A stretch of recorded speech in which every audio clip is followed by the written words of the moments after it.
Good morning, councillors and staff, and welcome to the extraordinary meeting of council being held today on the 30th of June 2025.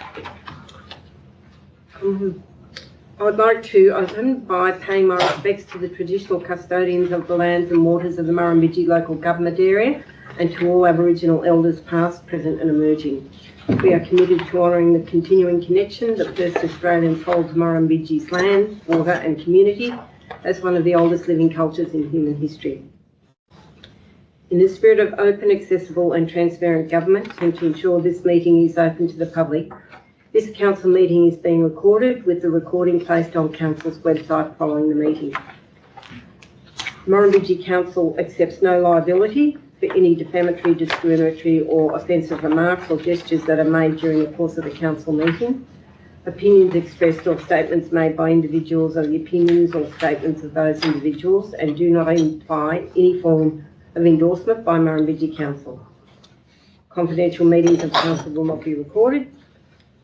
Recordings are protected by copyright and owned by Murrumbidgee Council. No part may be copied, recorded, reproduced or transmitted without the prior written consent of the General Manager. Any recording is not and shall not be taken to be an official record of Murrumbidgee Council meetings or discussion depicted therein. Only the official minutes may be relied upon as an official record of the meeting. Okay. I'd like to call for any apologies. Everybody's here. Everybody's here. Okay. We'll move to item 1, please. Before I hand over to Caitlin for item 1, the rationale for the reason why item 1 is here is that the state government does not wish us to apply for any more variations of the Stronger Country Communities Fund Round 1. And if we do not reallocate or use the funds that are sitting there, then Treasury will be requesting the money back. Hence the reason why this is coming forth and what rationale that Caitlin has worked out to expend. But please, plenty of questions and other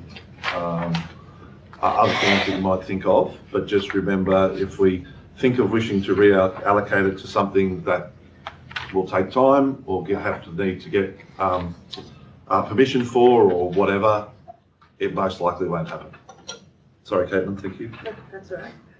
So as John mentioned, we've submitted a number of variation requests in relation to the Stronger Communities Fund Round 1 back in August 2023, which we've now received the assessment back for those variation requests. A number of those were approved, but the longer extension requests, which related to the water facility upgrade projects, were declined, and we've been asked to reallocate those funds to other projects that are sitting within SCF and NCIF 1. So the proposed plan that you've got in front of you, I will note a couple of minor changes. So one, following conversations with OLG,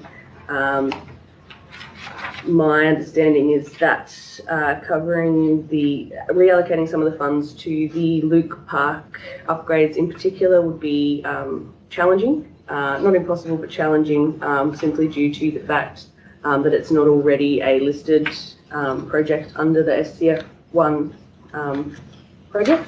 So the proposal instead is to, in total, there's about $500,000 of amounts that have been recognised previously as council contributions to other projects that aren't specifically listed there. Some of those sit within NCIF and there's a few other bits and pieces under SCF 1. The proposal at this stage is to reallocate funding to those projects that have already been completed, which effectively just frees up that amount of income into our unrestricted cash, which we can then think about that how we like, but it just means that we don't have to give, which is the objective.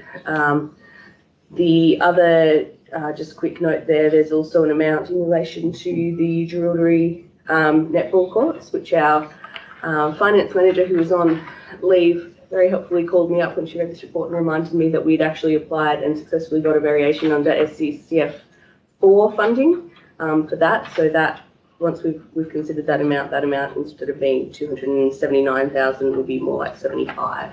But the sort of spirit of what we're trying to do is unchanged. Basically, reallocate the funding to existing projects, make sure we put enough to fund the reservoir at Darlington Point, and then from there we will have funds available in our unrestricted cash that was previously taken as council's own expenditure, which we'll be able to use to effectively repay the amounts in relation to Bencoven Avenue and redraw it from the infrastructure replacement reserve to fund the difference between what was budgeted for Young Street, the River Red Gum Estate, I should say now, and loan that from the infrastructure replacement reserve on similar terms, and repay that as sales go through, just to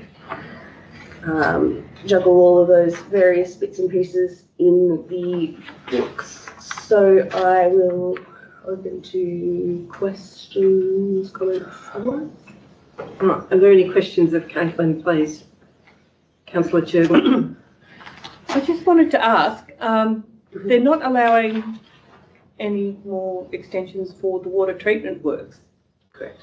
But isn't the reason why they haven't been done is because of their slowness in putting forward the plans? In short, yes.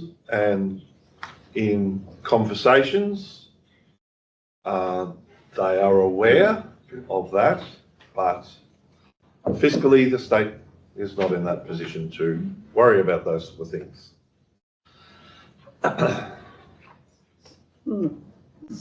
So, Caitlin, somebody in the community who had read this report wanted to know if the funds are being reallocated towards the reservoir in Darlington Point, which that nobody has a problem with. Yes. What happens to the water filtration plant replacement here in Murrumbidgee? Well, we've still got the safe and secure water funds. Which is how much? 3.1 or something, 3.3 left over or whatever it is, or 3.5 I think it is. We've kind of got agreement. We've spent a little bit, we spent $150,000 on, and we spent another $150,000 there, so we've still got that $3 million there. Okay. In relation to that. So what our thoughts were in the beginning was that the $600,000 here was going to be our 10% contribution to that works up there. As it is now, that 10% contribution can be the $500,000 that we've swapped our own source money for the grants that we've got. Right, so we'll bring that back in, as Caitlin alluded to, that we've contributed to some of the dogs in the SCF fund because they've gone over. Because they've gone over, they've come out of council held general fund or out of our unrestricted cash. This way, we will pay for them with the grant.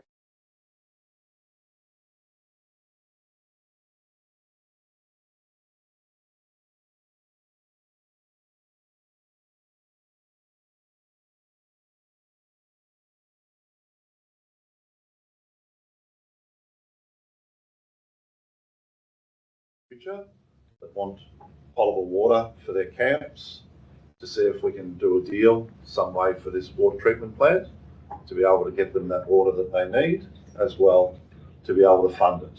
Now, we're sitting in a place very soon where we can go to the market for the water treatment plant here in Murrumbidgee, and then we'll know for certain, is it a $6 million ask, is it a $4 million ask, is it a $35 million ask, I don't know, at the end of the day. So that's what So we haven't been to the market, so we don't know. No, we don't know. We've only got the estimates from, Class D estimates from engineers at the moment. So And when were they released? Is that from 2016 or 2020? They're most recent. They're only the guy did them the other last year at least, October. But yeah, it's within 12 months. Yep. So yes, it's gone up 10%. So from there. So, Okay. but until you go to market, you Yeah. don't know what it is. So that's what it is in relation to that. We're either going to be short, but the other thing is, if we get agreement from New South Wales Water for us to build the new treatment plant and utilise that, then we also have the ability to get extra safe and secure water money for the cost. Or do we have to wait 6 years for them? Well, if they don't agree, then council will need to be on the hook for what they agree to and what we want. This is a really valuable conversation. It's very convoluted and difficult to follow, and the general public will have no hope in hell of understanding it. So we need to simplify it so people know what's going on, because it's a good idea. I agree with what's being done. There's no question about that. But like River Red Gum Estate, hallelujah, it's happened. Like it's happening. That's really good. And the reservoir in Darlington Point, that's happening. That's really good. But this is at least 6 years in the offing. You know, when is that going to happen? And I guess people out there in the community are asking, is it ever going to happen? So we need to be able to report back to our community exactly what is happening with the money, instead of some people out there who think they know, misinterpreting a lot of these figures here and making a dog's breakfast of it out in the public, which is what's happening. Well, we just focus on our priorities, and our priorities for Georgia are the main two things are the health hub and the water treatment. Yeah. I mean, we just need to take that narrative and just focus on those 2 points, because they're big ticket items and they need to be focused on, and it just needs to be allocated. Well, it just needs to be made clear. I know we do receive 800,000 a year off what will be happening with the solar, and I mean, they're a 30-year investment, but they're investments that you can use to underwrite that major expenditure. And if that has to be going forward, you've got to allocate a percentage of that to make sure that those payments are being made and doesn't affect our operational budget, meaning we can still get our roads and everything done. Well, we need to separate those, prioritise, and just work towards it. I mean, just simplify it by just picking priorities. I know you also want a subdivision, but there's some more important things in the world. Water and health is the two main focuses. So don't get too far branching out. Start narrowing your focus and just work on those two Well, that's items. why I was speaking, Rob, to the water issue, water filtration issue, because that's what people have brought to my attention. They said, well, this is all really good. Nobody disputes these are the priorities, but where does the Murrumbidgee water filtration plant system replacement, not Band-Aid, replacement, sit? Mm-hmm. And as we are acutely aware, that New South Wales Water does not believe that we need to replace our water treatment plant. They believe that with bits and pieces they can modify the plant over a couple of stages. Unfortunately, this scenario we're going through today is happening right across every council in the state. Yep. Narrandera made the news this morning with the same water filtration that they might have to spend a lot of money up there with no budget coming from New South Wales government. Yep. So why do we have to rely on the energy money we're getting in to supplement something that is essential for every town in Australia?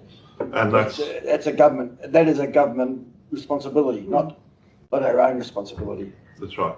But at the end of the day, we may have to borrow some money to do it.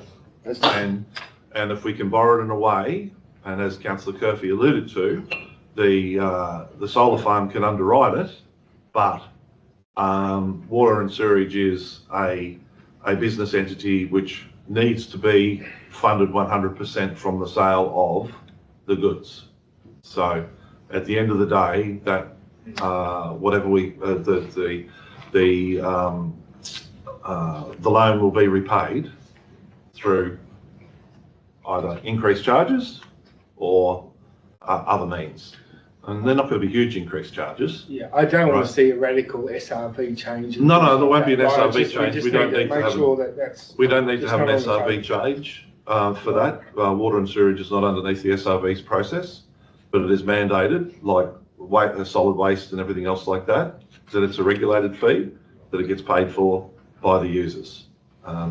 As it is at the moment, we're working feverishly on reducing the expenditure in there to that, hence the reorg structure does some of that. Instead of having 2 permanent employees based on our water and sewerage, they've only got what they need, right? And the others are in the town, and then they're in the town crew to get their things. So we're looking at other ways to save money in the water and sewerage, so that when we have to do something like this, we can afford it with what we're already charging or just a little bit more, right?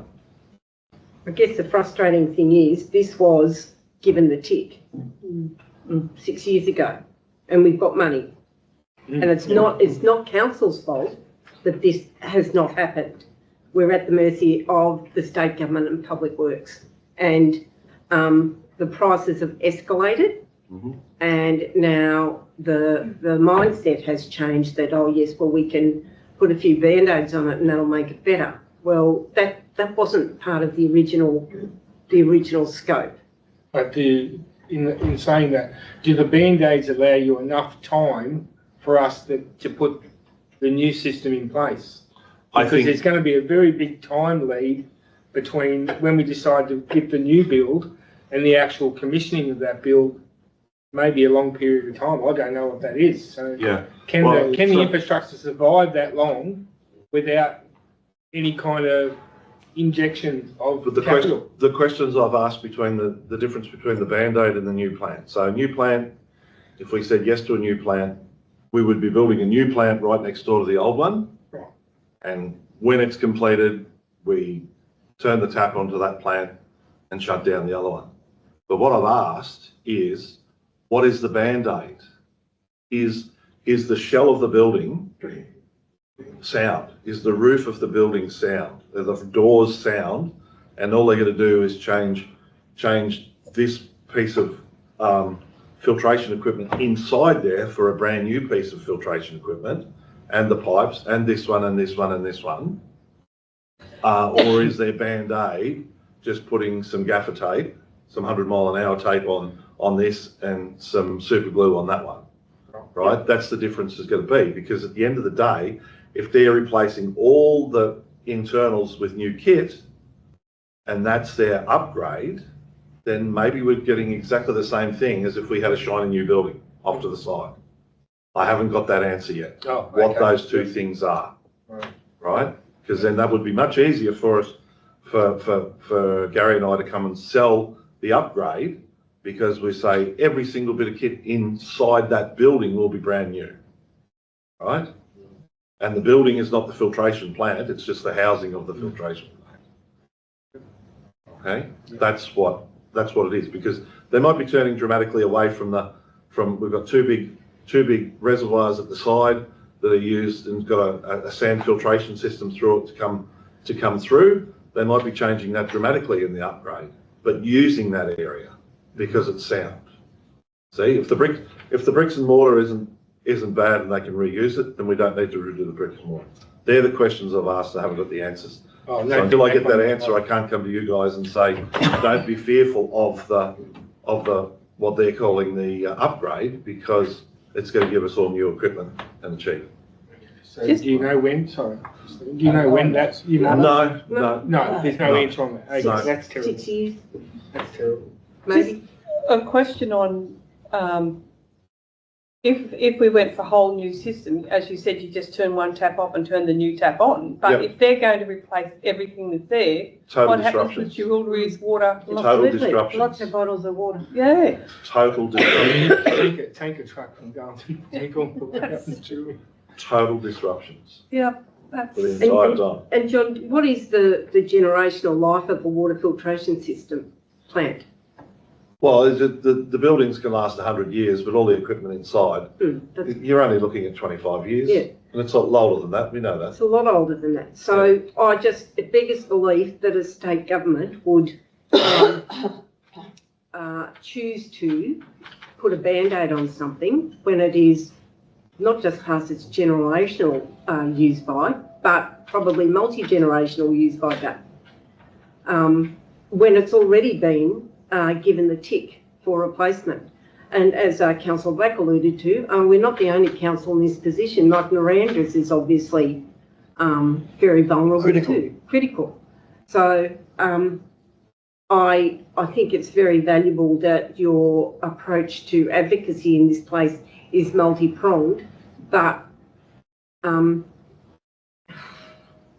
you know, Yep. the building might be sound, but inside is challenged, and our staff do an amazing job keeping it as functional as it is. It's had some serious challenges. So I needed to ask that question because that was something that became very apparent. Another comment that was made was, does council now have a rethink about how these major projects have all blown out? And are we developing another approach to how we scope things and cost things before we go to build? Has council become more intelligent in that space? That is not a judgment of the intelligence of the people who work operational. Yeah, and so probably the short answer of that, this is the greatest stretch of inflation that we've had in a long time. These projects were developed, even going back 2.5 years, where we thought we were fairly strong on our budget for Young Street, right? The costs have escalated 25% each year from there, which is something that you just can't. Moving forward, and even if you see the work that was produced in relation to the options for the reservoir, they were 25 or 30% contingency sitting there in that budget, because you just have no idea of what the costs are going up. Every 1st of July, steel goes up, no matter what. Everything goes up. Everything goes up on the 1st of July. Trend has been 2 to 3% in past, but now it's 5 to 10% that it's going up. Steel's up 30%. And steel's up 30%. So these are numbers that we don't think of. So whilst it's a comment that we know out there, but when everything has been designed years ago and things like that, and even when we do adjust for it at that time, and by the time the rubber hits the road, the prices have gone up. Right? And you can say steel's up 30%, that's because of energy. Aluminium's going to be up 100%. Yep. Because of energy. And we think that yes, yep. And you think the steel and aluminium should be cheaper because we won't be sending anything to the States fairly soon. That should stay here. So whatever price that they're selling at a loss to America, they should be giving us the dividends instead of us charging us a fortune for what it actually costs them. But that's not going to happen, is it? No. Well, not with their overheads, because they've been producing less for the same amount of overheads. That's right. We're talking about strategy and how we go forward. One of the observations from the Young Street subdivision was the question was asked, would a developer been better and more efficient to go in there and actually build that project? But with some discussion with people, some people say, well, they might have went bankrupt. Yeah. Over from fixed pricing, they may have actually went bankrupt. So even though it's cost us more, it's probably better that we've got the outcome from council and be able to achieve it than somebody coming in going bankrupt and then. And we wouldn't let anybody go bankrupt. We'd have conversations with them and find out, and then they would produce us that they'd show us that they at the right time that was $100 a linear metre for their concrete pipe, and they ended up paying $300 a linear metre for their concrete pipe. And I would be coming to council and say, this is the cost, right? You can't have somebody go against the wall because they actually won't finish the build and then we bring somebody else in, it'll be 3 times. So the going cost forward, division. what do we think is the best option? Do we get a group of contractors in who specialise in doing that type of work to achieve the outcome? Or do we, again, with Murrumbidgee or any other estate that we do we learn from the past? Do we do the same thing? Or, you know, do we need to change our methods to try to make it more efficient for the ratepayer? Well, I have to take 100% responsibility for what happened at Young Street, because forever and a day, I wanted our boys and girls to build that. Our equipment, digging the holes, doing the roads and everything else like that. I was blocked by an individual saying that we couldn't do it, we don't have the manpower or the capacity to do it, which is BS, by the way. So we ended up appointing a project manager and going all project managing ourselves and getting the best price per contractor to do the work that we did. So at the end of the day, I wanted our guys to be proud, to show their grandkids that look what I built, look what I was part of and everything else like that. Didn't get to do that at the end of the day. That would have been cheaper than how we come off, but a contractor would have had greater margins on it than what we ended up having the margins on by just guaranteeing the pipes, the roads and changing it all differently, because then they come in, they can't do it all, they bring subcontractors in and they've got all their margins on top of their margins. So we actually removed one margin from it, I believe. We did it cheaper than it would have been if we brought a contractor in. Right. And Rob, the cold hard reality is it would be great if a developer put their hand up and said, we're really interested in this and whatever. That doesn't happen in our small communities, No. unfortunately. No. So council becomes the developer, and then how the hell, you have to navigate your way through what's the best way to do it. Sound rationale to encourage our own staff to have the opportunity to get in and do the work, and hopefully in developments moving forward that will be enabled to happen.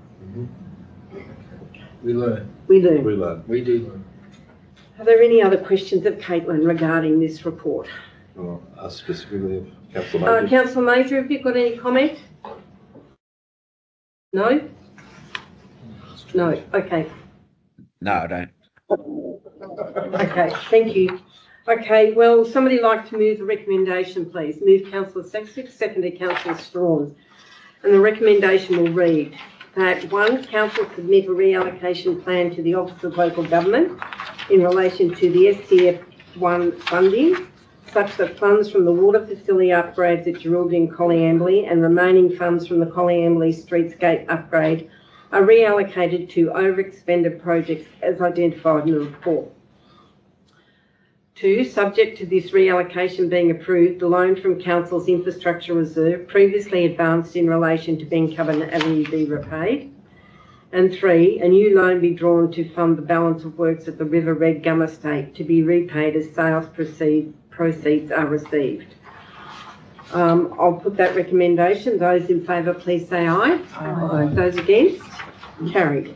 Thank you. Item 2, please. Item 2 is the quarterly budget review, slightly related quarterly budget review for March 2025.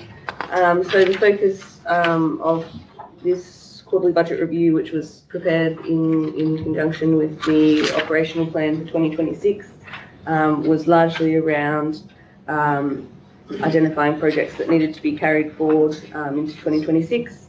There's also significant adjustments in relation to the organisational restructure that occurred on the 2nd of June this month, and in adjusting to allow for the full amount of potential wage expenses from 2026. So you'll note that the wage expenses for 2026 are higher than 2025. That's not necessarily because our wages expenditure is going to be higher. It's because we've, rather than estimating based kind of on current salaries and wage amounts, we've provided for the full potential amount that could be expended. Other than that, adding in some grant funded projects that have arisen. There's a few more of those that didn't quite make the cut. They'll go in the September quarterly budget review. And yeah, as I said, predominantly carrying forward works to 2026 and adjusting for wages budgets for 2026. Okay. Would somebody like to move, please? Move Councillor Sturgeon, seconded Councillor Strawn. Are there any questions of Caitlin, please, regarding the quarterly budget review? Councillor Major. Yeah, Caitlin, could you just give us some commentary around our unrestricted cash position? So it was projected to be 1.19. Now it's down to 524,000. Obviously, our policy is for it to be sitting around 1.5 million. So, yeah, can you give us some commentary? And I guess, yeah, the challenge is, what are we going to do about it? We've got a policy in place for a reason. So, yeah. So some of the issue is around just timing. So, for example, there's an amount. I can't remember the exact amount off the top of my head, but it's somewhere in the vicinity of $300,000 or $400,000, which is the repayment of the loan to the sewer fund, which was in relation to the River Red Gum estate. So in the initial budget, we had hoped when the 2025 budget was prepared that we would have sales from that estate in this current financial year. But obviously, as we all know, that's not commenced yet. So we've got the repayment, which was originally slated to come out of those sale proceeds, but in actual fact has come out of unrestricted cash and will be kind of made up in the coming years. So that's probably a significant chunk of it, which is just a timing problem. There is also, I believe I have, although I've made some adjustments for the reallocations that we were talking about at the previous item, I have not reflected the $500,000 which were in relation to just miscellaneous council contributions to projects. So I've reflected Ben Coven and I've reflected Brogger Place and sort of big ones, but all the other little pieces and the pieces that came out of NSAF just aren't reflected in there yet. So that should improve the unrestricted cash position as well. So I think once those are in, the difference in the projected unrestricted cash won't be as dramatic as it's looking to be in the reports that are there now. And that was just a timing thing. I just didn't quite get time to reflect those amounts in there. So you think that'll add another $500,000? I think so, yeah. So it'll be a bit over $1 million? Yeah. We're still $500,000 short. Yes. And it's a bit hard to tell. And just jumping forward, looking at the operational plan where you got projected for 2026 is 472,000. So I understand some is a timing issue, and if you go back to your audited 2024, it's only 145,000. So I understand some is a timing issue, but at some stage it's actually got to hit the bank over a 3-year period. So to be honest, Caitlin, I haven't had enough time to really look at all the figures, as we obviously only just received them today. So, I'm happy to have a longer discussion another time or something, but I just want to flag it that personally, I'm not comfortable, and I just, would like an explanation that's sort of on paper where I can follow the trail. Yes, you've explained a little bit, but I just think we need to be conscious of what we're presented today. I think I'll leave it at that. Yeah, no, don't disagree with where you're coming from at all. And we'll get some more numbers in once we've got the final figures in as well. Will help with identifying exactly where we're up to and where we go from here as we develop out the long-term financial plan and get some more robust figures in there for some of the grants and bits and pieces. Or as a council, we need to look at the policy and say, is it still fit for purpose? So that's I'm happy to come from both angles. Yeah. Okay. And a couple of things that Caitlin alluded to was that since since I got here, I've wanted to budget in our salaries what the top step of every single grade that somebody could get to, right? Because normally when we do those changes, they are reflected in the next year's budget, and we won't know that until that next year. So if somebody goes from, say, grade 7.1 to grade 7.3 because they've met all of those requirements, we would have had in the budget before grade 7.1, but we would have been paying them grade 7.3. So all of them are 7.4. Now that in a field could attribute to another $300,000 worth of unrestricted cash we'll have at the end of the year, because all savings in budget will bring back forward as well. So this year will be the year that will be the year that we write what we're doing with that, so that we make sure. So in other words, I'm an extremely conservative accountant that puts bigger numbers in than we need to, so that we've got right things at the end. Don't never live on the margins, and I feel that we've been living on the margins in the past, and the only thing that's been giving us the unrestricted cash that we've had is that we've had a lot of opportunistic grants coming in, and one day we've got to factor for a time when they're not coming in. So we're still in the right shaping our organisation to get that and have that. And you're exactly right, Councillor Major, 1.5 might be a stretch. We might be better at 800 or 850, depending. We might do an analysis of what's 3 months of trading, what's 4 months of trading, or whatever it is, and that's what we have as our unrestricted cash, is something that we need for a unexpected event, so that we can still react to it, knowing that even with unexpected events, we'll probably get that money back. I'm calling natural disaster or whatever it is. Don't want to be in a position where we don't have anything, where we just can't go, no, just go do that. Replace that garbage truck, do whatever, because we have to, then, yeah. So we've got to find what that right number is. Okay, are there any further questions? Okay, we've got a mover and a seconder. So the recommendation will read that the March 2025 quarterly budget review statement be adopted and the recommended budget variations be endorsed. I'll put the recommendation. Those in favour, please say aye. Aye. Those against? Carried. Thank you. Item 3, please. Item 3 is the adoption of the Community Strategic Plan for 2025 to 2035. So this was previously presented to Council at the May meeting, if I recall correctly, and was placed on public exhibition. We haven't received any submissions and we haven't made any amendments to the exhibited draft, other than to make it much prettier than it was previously. There's a copy up front here if anyone would like to grab a hard copy to have a look at. The recommendation is to adopt the Community Strategic Plan. Okay, would somebody like to move, please?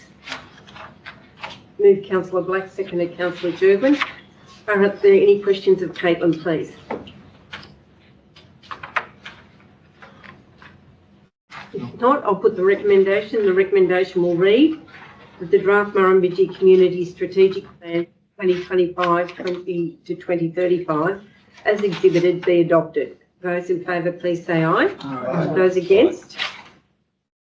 Carried. Thank you. Item 4, please. Item 4 is the adoption of the delivery program for 2025-2029. So again, this is the next sort of step down in the integrated planning and reporting framework suite. There have been some changes to this plan from what was put on, endorsed as draft and put on exhibition following the May meeting, but they relate primarily just to the timing of when activities were specifically listed under each strategy, so reflecting the amounts that were carried forward from 2025 to 2026, but the actual bulk of the plan, there's really been no changes there. So the recommendation is that and once again, there were no submissions received from the public, and the recommendation is that the delivery program be adopted. Okay, would somebody like to move, please? Move Councillor Bryce, seconded Councillor Black. Would anybody like to speak to it or ask any questions of Caitlin, please? No? No, Troy? Okay. Well, if there's no further questions, the recommendation will read that the delivery program 2025 to 2029 be adopted. I'll put the recommendation. Those in favour, please say aye. Those against? Thank you. Item 5, please. So again, just moving down another layer in the integrated planning and reporting framework. The operational plan is the annual plan for the 2025-2026 financial year. So this sets the rating structure, sets the fees and charges, includes the budget, and all of those various things. It was also placed on public exhibition following the May council meeting, and there have been a number of changes. Those are all outlined in the quarterly budget review documents, which were in the previous business paper. The main thing to note here, once again, there were no submissions received. There were a handful of changes made to the water and sewer charges. Mostly they were just rounding. There were a couple of minor errors that we fixed up as well, just in relation to those charges. Some minor tweaks to the fees and charges schedule, just for companion animal fees that were released and things like that were about $1 different to what they were previously. The 50% prepayment of the financial assistance grant, which was received into our bank account last week, which I should have mentioned when we had the quarterly budget review as well. So that's been reflected in the budget. And then again, a lot of items carried forward from 2024-25 into the 2025-26 year. But again, those are all detailed in the quarterly budget review, which preceded this paper. And the recommendation is that the operational plan be adopted and the rates and charges set as set out in that plan. Okay, would somebody like to move, please? Move Councillor Storm, seconded Councillor Jurgwin. Are there any questions of Caitlin regarding the adoption of the operational plan? Councillor Major. Yeah, just once again, I want to preface that I haven't, I've only just received the final copy, so this, maybe barking up the wrong tree. I just did notice still that there was a couple of budget items to be confirmed in the expenses. Particularly the Druidry Early Learning Centre. Is that correct? Yes, that's correct. Yeah. So we're working on that currently, and we'll incorporate that in the September quarterly budget review as the plan. So what sort of impact are you expecting there? Is it like what sort of scale, right? Hard to say. Okay. Exactly. Yep, no worries. The other one is the Ramjo membership fees. Didn't they go up? We still got 11,537. Didn't they go to 30K or something, John? Isn't that why you lost a couple? That's it, yep. Yeah, I don't think that's been reflected in there yet. We'll Yeah, I make saw that that, change. All right. That was just something quickly I noticed. Yep. This morning as well. But Yep. we will update that in the September quarterly budget review as well. No worries. And then, look, John, you did touch on it, but I just think when you get to the financial projections, unrestricted cash page, just the employee benefits and on costs has obviously gone from 8.5 million to 10,200,000. Do you want to just touch on that again? Yep.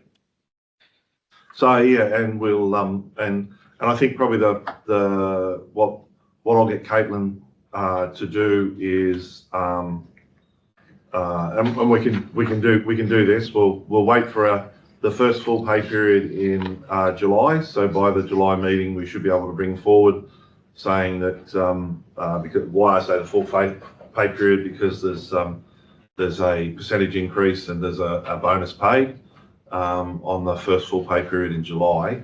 So that will give us 1/26 of what our wages bill is.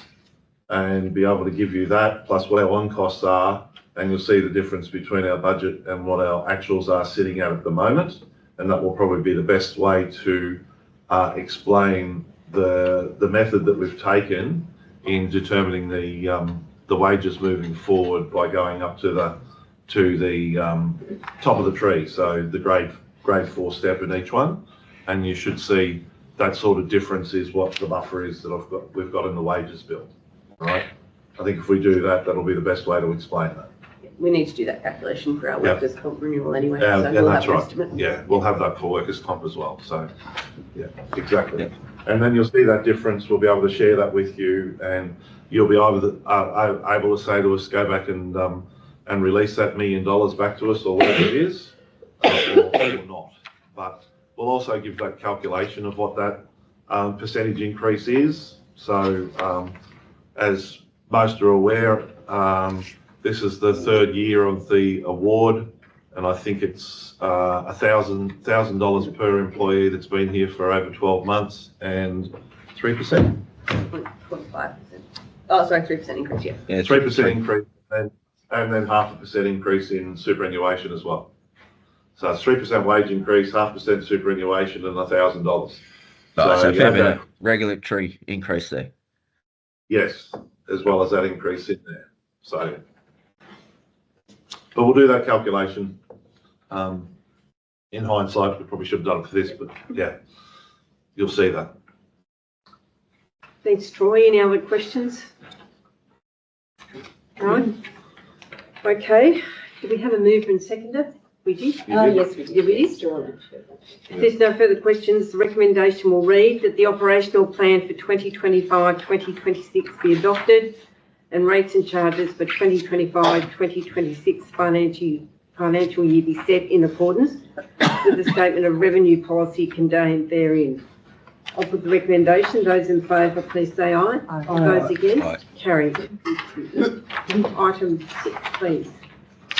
Thank you, Councillor McRae. I thought I was getting away with not doing anything today, but obviously the workforce management strategy has purely been updated by Sarah to reflect currently the snapshot of the workforce and where we are at this point in time. None of the principles, our challenges are remaining the same. What our actions are moving forward, we're still working on those. Safe to say, with a few other things that we're looking at into the future, we will sit down with staff and rework this again to see if it's needed any updates. But we're in a space where we haven't been able to call a consultative committee meeting for a little while because people aren't here. So it's pretty close to what you saw last time, just updated with a few legislative things and stuff like that. So, Okay. Has anybody got any questions? Councillor Major? Oh, Troy? Yeah, just point of clarification, John, on the last page under superannuation, there's a paragraph that talks about, in addition, council is party to an industry defined benefit superannuation scheme. Then it goes on to say it has a significant deficiency of asset over liabilities. Consequently, the scheme. So, but it says council's contribution for 25-26, I assume that will be approximately $1 million. Is that a misprint? A lot. No, I think that's a misprint that doesn't seem right to me. I don't have that figure offhand, but I don't think it's that much. We will. That's a lot of money per 600. employee. It's something like 600,000, wouldn't it? Well, see, I'm not sure. This has been an ongoing discussion with local government for quite some time. So the superannuation firm is owned by LG, and the USU. The local government New South Wales employees that would have was the default one to start with, and you've got choice now. So under the defined benefit scheme, the clarification that I would want to see is that we still have employees contributing to the defined benefits, but that ended in 1993 or 94 or something, that anybody after that. So we go back through and have a look at our employees, and we'd still have plenty of employees on that defined benefit scheme. They haven't been investing their money very well, I'll say that out loud. They've been choosing the environmental friendly and all that other stuff, so it doesn't have any return on investment. So when they're choosing making stupid financial decisions, it falls to the owners, which is us, as to fill those gaps. And it has been in the many hundreds of millions that over the time, and local government GMs in particular, there's been resolutions on the floor of LGNSW because they've been just increasing it time and time and time again to try and cover their mismanagement of it all. So we will find out what our contribution is. Caitlin can't find it directly, but we'll make that change here. Yeah. I'm hoping it's not $1 million. No, it's not. We have about, I think it's 5 or 6 employees 5 or 6. on that scheme. And Oh, okay. It's not that. It's not $1 million. And not all of them. No, No. not all employees, because once you in 1993 or 94, when you signed up as a new employee, you had to go on you couldn't be on the defined benefits. I had to make a choice, and I chose to get out of the defined benefits because I knew I wouldn't be even in the same jurisdiction for very long, let alone the amount. So most everybody's on the accumulation, which you don't have to pay for. So we know of the defined benefits, it's eight times their final average salary of 5 years or whatever it is to make an amount. And if they're not investing to make that, then we have to cover it. Yeah, so I don't have the 2025-26 Amount? amount, but the 2024-25 amount, expected contributions to fund by your organisation for the next annual reporting period, so the one we're in currently, was $45,000. 45 for the defined benefits? Yeah. Okay. That was our contribution, and then we had some employee contributions as well. But yeah, certainly not in the realm of $1 million. So take a zero off. Sounds a bit more palatable. Thank you for picking that up. So I guess we've just seen this, so I guess everybody just have a read of it. If Yep. there's something you don't understand or you think we're being a bit light on or we need a bit more detail around it, please just come back to John Yep, please. with that.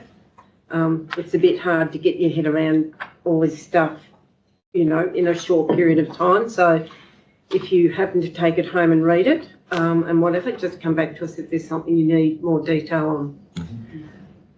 And I think, sorry, just to add, I have a feeling that Sarah said to me, what's our superannuation contributions for 2025-26? And I looked at the numbers and said it's about $1 million. Yeah. I think that's what happened there. Oh, so I think okay. that may be the total. Yeah, all right. That's the total. Yeah. Okay. Okay. Radio. Well, that looks a bit more realistic. Yep. Anything else, John? No. No? Okay, would somebody like to, if there are any further questions of John? If not, would somebody like to move, please? Move, Councillor Strong, seconded Councillor Higgs. And the recommendation will read that the revised workforce management strategy be endorsed as a component of the integrated planning and reporting suite. I'll put the recommendation. Those in favour, please say aye. Those against, carried. Yeah, up to Item 7. item 7, please. So this is revised terms of reference for Council's Audit Risk and Improvement Committee. The bulk of the, so to be reviewed because we're in a new council term. So they were reviewed, I think, a year or two ago and adopted by council. There's a number of proposed changes. Some of it is just around clarification of the membership and attendance section of the terms of reference, which don't really change how the committee operates, but just clarify distinctions between mandatory observers and members, for example, just to make sure that we're more in line with the legislative requirements that we have in the constitution of that committee. Similarly, a few adjustments in relation to work planning, ensuring that we're in line with the requirements, and the same for reporting requirements and review provisions. So there are a number of changes that were identified when we went back and reviewed the legislative requirements, which are sort of captured there and proposed to be adopted by council. Okay, Councillor Blake. Thank you very much, Madam Mayor. I noticed the mandatory observers, which is, the committee shall consist of one councillor who is non-voting. Is that correct? Why would the councillor not be a voting member of that committee? The councillor cannot be a voting member of that committee, is the short answer.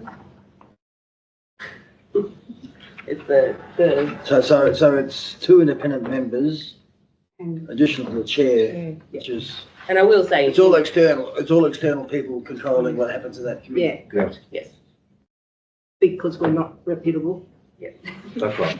But I would note in the time that I've been there, I don't believe we've ever actually had a vote. So to a degree, it's a moot point. But but yes, that is part of the requirements of the legislation, is that And we work very, very hard to make sure that we have a professional committee, a professional ARIC, and that way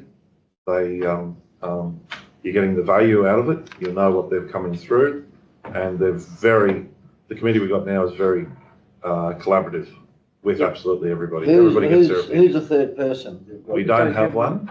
We are actually in the market seeking for somebody with a IT, cyber experience, cybersecurity experience, and all that sort of stuff. And so we're hoping to get a couple of names that I can have I'll be good at that. conversations with. I'll be good at that because I've been ripped off. Scammed. Well, it's all my answer to all the cybersecurity stuff is we're going back to spreadsheets. We're not going to go. We're going back to the book, and we're going to handwrite everything in. Like keep it all. But I do don't need take, more I accountants. do take you, I Need more do, accountants. no more accountants, no way. We expect that there'll be spreadsheets, even with the accountants you've got. Oh, there are spreadsheets, don't you Yeah, worry. Cash books, not so much. No. Well, although. and although I do take your point, Councillor Blake, it is, we have to be tolerated but not included, so, which is, as John and Caitlin have both said, we're very lucky we have a very high functioning ARIC committee with very good, smart and a collaborative approach. Well, I totally agree with that. But it's rubbish legislation, actually. So it goes to show you how much respect the New South Wales government has for local government. So you can't have anybody on the ARIC. You can't set your own fees to pay your members. You can't set your own rates. You can't build another water treatment plant without a state government department telling you can do it. You can't do all of this. As referred to, New South Wales is the nanny state, right? One of the worst ones. And yes, I know we're being recorded, but it is absolute BS. we want you to do all the work, which is fascinating. We don't want to give you enough money and you're not allowed to have any say. So nobody in their right mind in a business would operate like that. No. So we're all here for the right reasons because we don't do it for the money, that's for sure. But So you're missing on wages. it's a very valid point, which we bang home often onto deputies. But that's okay, that's fine. Luckily we've got people who know what's going on. Any further questions or comments? Okay, Councillor Black, did you move that? I will move that. Thank you, Councillor Black. Somebody like to second it? Councillor Curfew. And the recommendation will read that the Audit Risk and Improvement Committee revised terms of reference be adopted by Council to ensure compliance with mandatory statutory requirements. I'll put the recommendation. Those in favour, please say aye. Aye. Those against? Carried. Thank you. Right, would somebody like to move that we move into confidential, please? Move Councillor Curfew, seconded Councillor Saxby. Those in favour, please say aye. Aye. Those against? Carried. Thank you.